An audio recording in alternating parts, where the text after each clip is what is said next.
வேத பயணத்தில் இன்று நாம் பார்க்க போவது கர்த்தருடைய நாமத்தை.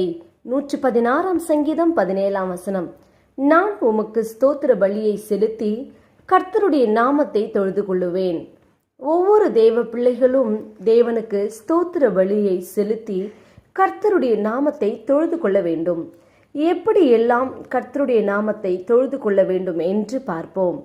கர்த்தருடைய நாமத்தை துதிக்க வேண்டும், நேசிக்க வேண்டும், நம்ப வேண்டும், உயர்த்த வேண்டும், மேன்மை பாராட்ட வேண்டும். ஆம், கேட்ட சத்தியத்தின்படி நீங்கள் கர்த்தருடைய நாமத்தை தொழுது கொள்ளும் போது தேவன் உங்களில் மிகவும் பிரியப்படுவார்.